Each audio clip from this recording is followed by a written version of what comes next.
بسم اللہ الرحمن الرحیم۔ اللہ بندے کے گمان کے مطابق نبی کریم صلی اللہ علیہ وسلم نے فرمایا، اللہ تعالیٰ فرماتا ہے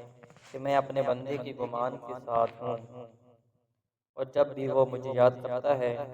تو میں اس کے ساتھ ہوں، بس جب وہ مجھے اپنے دل میں یاد کرتا ہے تو میں بھی اسے اپنے دل میں یاد کرتا ہوں، اور جب وہ مجھے مجلس میں یاد کرتا ہے تو میں اس سے بہتر رشتوں کی مجلس میں سے یاد کرتا ہوں، اور اگر وہ مجھ سے ایک بالش قریب آتا ہے تو میں اس سے ایک ہاتھ قریب ہو جاتا ہوں، اور اگر وہ مجھ سے ایک ہاتھ قریب آتا ہے تو میں اس سے دو ہاتھ قریب ہو جاتا ہوں، اور اگر وہ میری طرف چل کر آتا ہے